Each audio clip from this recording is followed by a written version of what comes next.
Hello, welcome, Cabbage here. In War of the Visions JP, let's pull for Halloween, Dide. Some people might be surprised or dismayed that I'm pulling for her, but I have been saying for a while that I want a wind element magic attacker, and that is what she is. There's also Howlet, but I still haven't pulled him. It's been, I don't know, a couple months since he was released, but still haven't gotten him yet. If I do pull Howlet somehow, before I pull Halloween here, I will stop there and just work on Howlet. And if I go through this step up and I don't get her, that's okay. I'm not gonna, kill myself going for her, and then I'll just go back to waiting for Howlet. Some people might be dismayed that I'm pulling for this younger looking character, and there's a couple things about that. One, if you know me, you know that I like characters more for what they can do, ultimately, than what they look like or who they are. If you know me from my days of playing Final Fantasy Brave Exvius, for example, I was attracted to the game because of the idea of using Terra from 6 or Cecil from 4.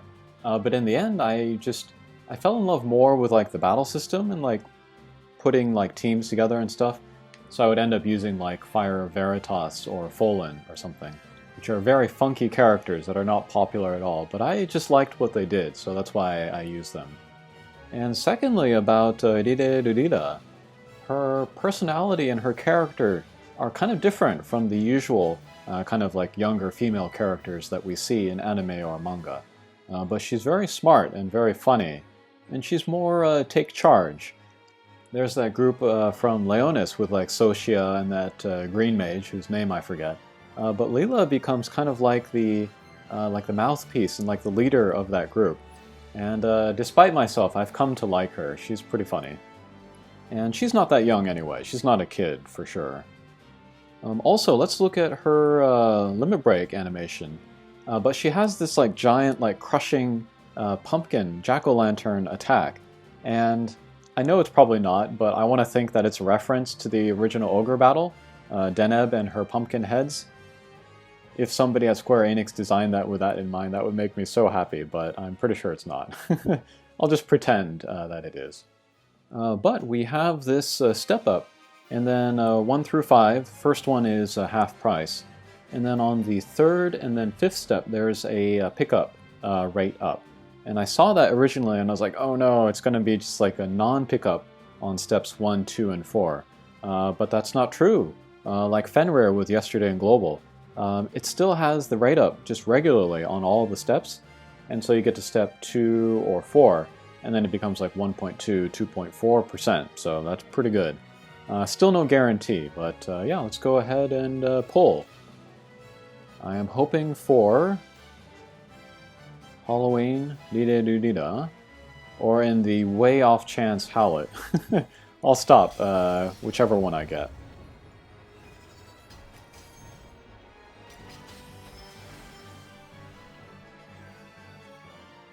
Okay, let's see what we got here. For vision cards, I'd still like Aigion or Titan. Don't have him yet.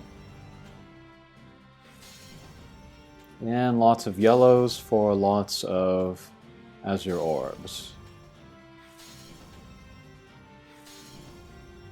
Now we get some change here. Alright, Tonberry.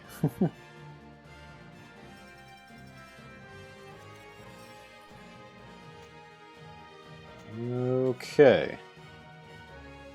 So that was only 1,000. That's not too bad. And then we're also getting additional medals per pull. So if I do pull her, I can exchange for more shards of her. Alright, step 2.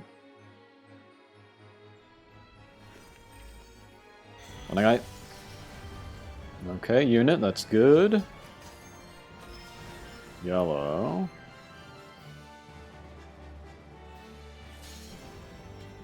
Lots of blue. And then always with these Hatcher videos, and I don't chase a ton of units in this game, but whenever I do pull what I'm aiming for, I kind of freeze up. Change to rainbow. No, okay. What's the saying? hope for the best, prepare for the worst. But when it comes to pulling characters in here, I never prepare for the best, so I'll try to be more alive when I pull them. I'm not the type, though, to like, punch the air if I get what I want. Okay, third step. We get a rate up here. Vision card. Well, maybe we'll get Leela at the same time.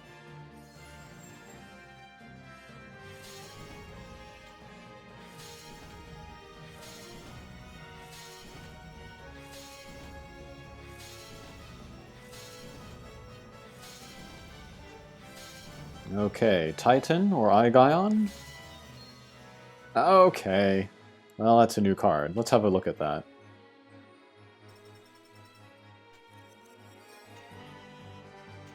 This is a Skull and Aurora. Let's see, party ability. When you attack with magic, you get Man-Eater, so that's pretty good for magic teams. And then a personal ability. Yeah, this is one of the new ones with one of the vision abilities. But only a character that can use a staff with their main job, so like White Mage, Staff Mage, people like that, will get the magic up. And then the vision ability, let's see, this is a non-elemental magic attack, super big damage, Ruin Ja. So this is like being able to put flare on anybody. That could be very useful if they didn't have something similar already. That's cool. Nice artwork. Okay. Did not get Leela though. Alright, second to last pull. Onegai!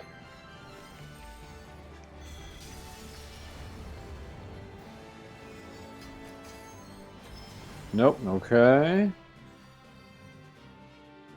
Yikes, lots of vision cards.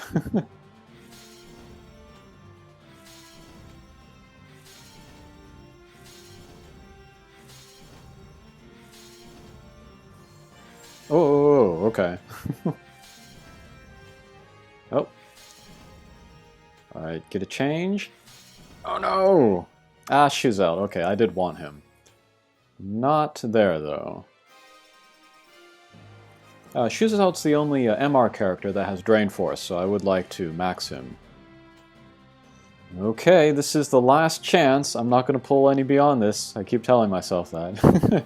But we get the 3 times pull rate, so 2.4%. Onegai! Silver book. I don't really pay attention to the colors of the books anymore. So I've gotten quite a few like brown books that will get me URs. Yeah. This is not looking good. Oh, and then this last 10 shot is all units, so that raises my chances a bit. Rainbow! Ah! Yeah, I wanted her too, but not now.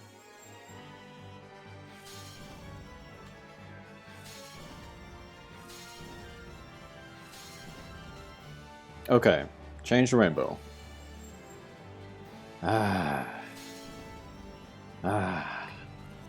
Alright. So, I'm going to pass on her, and I'm going to go back to waiting for Howlett. That's disappointing. Alright, so I thought I would end this video with some thoughts from the Tokyo Game Show. Maybe you saw my comments that I put just up instead of videos. But the English speakers bombing the chat. That was very unfortunate for many reasons. One, the chat became pretty useless to like the hosts and the presenters, and then one of them even said, yeah, I can't read all that, looking at the chat. Native English speakers often assume that people from around the world can speak English, and it's not true, especially in Japan. The second reason it was unfortunate was for the Japanese people watching the stream. It was like not useful for them as a tool anymore because you'd have like one Japanese comment and then tons of English and then one more Japanese comment, and they couldn't, communicate with each other at all. And yeah, very annoying for actual Japanese people that want to speak Japanese, watching a show in Japanese being targeted at the Japanese audience. I won't of course, list all of the Japanese comments that I saw in regards to the Japanese people talking about the gaijin. But some were rude, like, shut up gaijin. Some were exasperated, like, I don't hate gaijin, but what the hell is this? Some were more pragmatic, like, the gaijin would be easier to understand if they spoke in emoji. That might have been a jab at them as well. And then there was some discussion at one point where the Japanese reviewers were wondering aloud how much the gaijin understood the content of the presentations. And some Japanese were very generous, giving the benefit of the doubt, saying, oh yeah, they understand, don't worry about it. And I was like, no, none of them understand anything. And I could tell that based on their comments. And one English commenter apparently felt the same way I did, but was much more clever about it than me and wrote non-contextual English comment. Exactly like that. That made me laugh. And then the third reason it was unfortunate was because the gaijin were embarrassing themselves by not reading the situation, by acting like kids, being a nuisance. It's gaijin play acting Japanese like children play acting adults. That's how I interpret it. Japan and its culture and its pop culture are very popular around the world, which is great. But you have these posturing matches of people trying to show how knowledgeable they are or how familiar they are with Japan or Japanese culture. Like people correcting each other's pronunciation all the time when none of them speak Japanese. It's pretty hilarious. But I've been thinking about this topic for years and years, decades even. But more than speaking the language, more than having the blood even, it's a way of thinking and a way of looking at the world, society, and one's place in it that makes someone truly Japanese. I'm not saying that the Japanese way of thinking is the best way or even a good way. In fact, I think it's really flawed and twisted to the point of being broken. And because of it, the Japanese people will disappear from the earth someday. But to get to the closest to being truly Japanese, you have to understand and adopt as much as possible that mindset. And the gaijin shooting their mouths off in chat, filling it with non-contextual nonsense, was the farthest thing from being Japanese. One other thing from Tokyo Game Show was there is a runoff to be like an ambassador for the game that is not working for Square. So I guess that would be like becoming like Chuni for Brave Exvius. I don't know anything about these people, but I like Nuijo's voice, so I'll vote for her. The other three women have chirpy voices, and nothing wrong with that. But I like the more adult, Onesan, smooth voice, so I'm going to go for Nuijo. And that's all I have to say about that, really, but it got me thinking. What if Square asked me to be the same for the global side? It's an interesting proposition, but I wonder if I would take it. I'm pretty happy with the system that I have set up with my channel here. And if I started getting involved with the company in some kind of semi-official way, maybe implicitly or explicitly, they would try to shape my content. What if they asked me to stop making fun of Orlando users? I would be heartbroken. But it would be fun to be a part of Square, even if it's in a very peripheral role of a very peripheral game in the universe of Square, but could be interesting. Okay, that'll do it for this video. Not the happiest video, I'm afraid, but thanks for watching anyway. We'll see you again. Take care.